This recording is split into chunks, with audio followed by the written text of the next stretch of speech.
আল্লাহ তাআলা বলেন, আল্লাযীনা ইম্মাক্কান্নাহুম ফিল আরদি আকামুস সালাহ ওয়া আতাউয যাকাহ ওয়া আমারু বিল মারুফি ওয়া নাহাউ আনিল মুনকার ওয়ালিল্লাহি আকিবাতুল উমুর।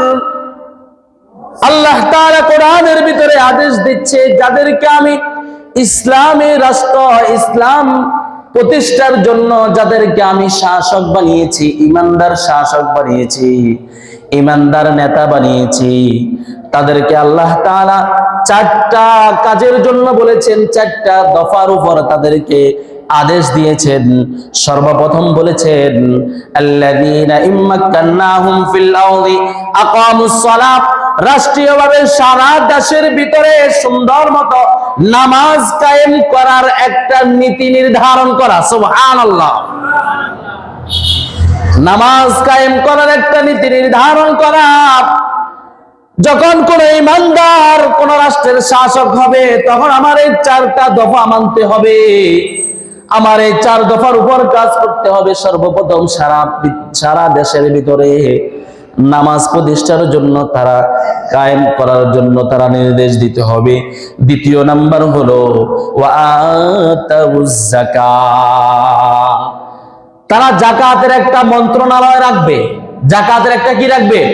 মন্ত্রণালয় রাখবে। ওটার একজন মন্ত্রী হবে। ওই মন্ত্রীর আন্ডারে সারা পৃথিবী থেকে, সারা দেশ থেকে যতজনের যাকাত ফরজ হয়েছে, ততজনের যাকাত গুলো উঠে আনিয়া সরকারি কোষাগারে ওই মন্ত্রণালয়ে আনবে। আনার পরে ওই মন্ত্রণালয় থেকে সারা দেশের ভিতরে যত গরিব আছে, যারা যাকাত খাওয়ার যোগ্য, এই সকল যোগ্য ব্যক্তিদেরকে যাকাত দিয়া দিয়া তাদের গরিবত্ব দূর করে দিবে। সুবহানাল্লাহ।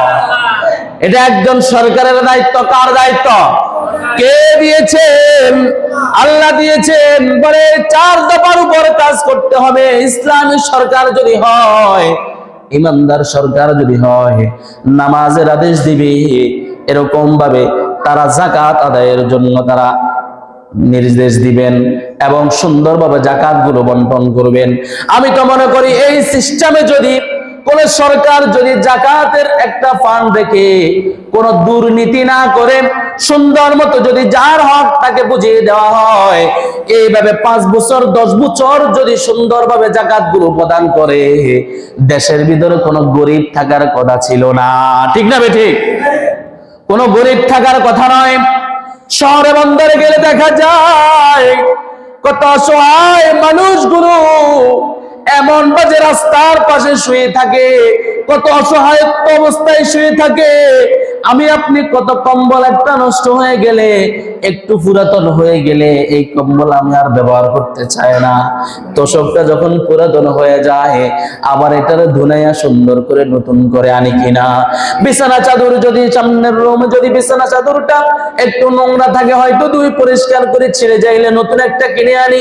মেহমান আসলে আমারে কি বলবে? এরকম পরিমাণ পরিপাটি করে আমি আপনি চলাফেরার চেষ্টা করি।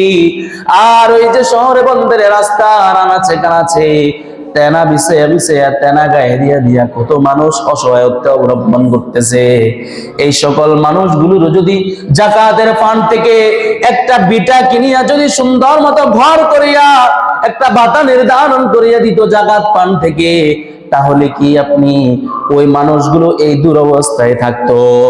এই দুরবস্থায় থাকতো? থাকতো না। এই জন্য প্রিয় মুসলমান, আমাদের রাষ্ট্রে যেহেতু পরিচালনার যেহেতু এখন প্রয়োগ নাই, আমরা দোয়া করতে হবে যেন এরকম প্রয়োগ হয়। কারণ আমাদের সরকারও তো এখন ইমানদার সরকার। এটা আমাদের জন্য সৌভাগ্য কিনা? সৌভাগ্য না? আর দলমত নির্বিশেষে এখন যে সরকার আছে, সরকার কি ইমানদার না? ইমানদার মুসলমান না? তাহলে মুসলমান এই তারেক রহমানের উপরেও তো এই আয়াত অনিবার্য। ঠিক না বেঠিক? ঠিক না বেঠিক? সুতরাং প্রিয় মুসলমান, এখানে তো বলছে ইমানদার শাসক যখন আমি কোন দেশে নিয়োগ করব, ইমানদার শাসক যখন নিয়োগ করব, ওই ইমানদার শাসকের জন্য এই আদেশগুলো অনিবার্য।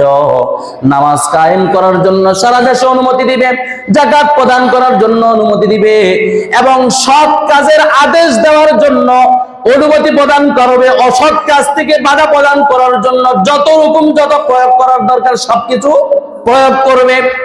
এটা হচ্ছে ইসলামী সরকারের নীতিমালা, ইসলামী সরকারের নীতিমালা। আপনি আসেন, যদি এই সকল নীতি যদি সারা দেশে যদি সুন্দরভাবে যদি নামাজ কায়েমের জন্য যদি একটা সুন্দর সিস্টেম হয়, আরে ভাই মনে করবেন যে নামাজ তো ধরিবান্দি হয় না, তবে যেই যেই সেক্টর গুলাতে মানুষগুলো বসে থেকে, যেই যেই অফিস আদালত গুলাতে মানুষগুলো বসে থেকে যদি সময় নষ্ট করে, ওই ওই ওই ওই সেক্টর গুলা যদি ওই সময় বন্ধের ঘোষণা আসে, তাহলে শতকরা 80% নামাজে যাবে। ঠিক না ঠিক? ধরেন আপনার এই দোকানগুলো আছে, দোকানগুলো বন্ধ থাকলে এখন সে দোকানের সামনে দিয়ে আর হাঁটবে না, তাতে একটা আনইজি ফিল হবে, হয়তো দেখা গেছে মানুষের শরমেও সে মসজিদে আসবে। এরকম নামাজের সময় যদি অফিস আদালত, হ্যাঁ, সব কার্যালয়গুলো যদি বন্ধ থাকে, ডিসি এসপি সবাই যদি একসাথে নামাজে যায়, তাহলে তার কাছে যে কাজ কর্মরত আসছে তারাও তো নামাজে যাবে। ঠিক না ঠিক?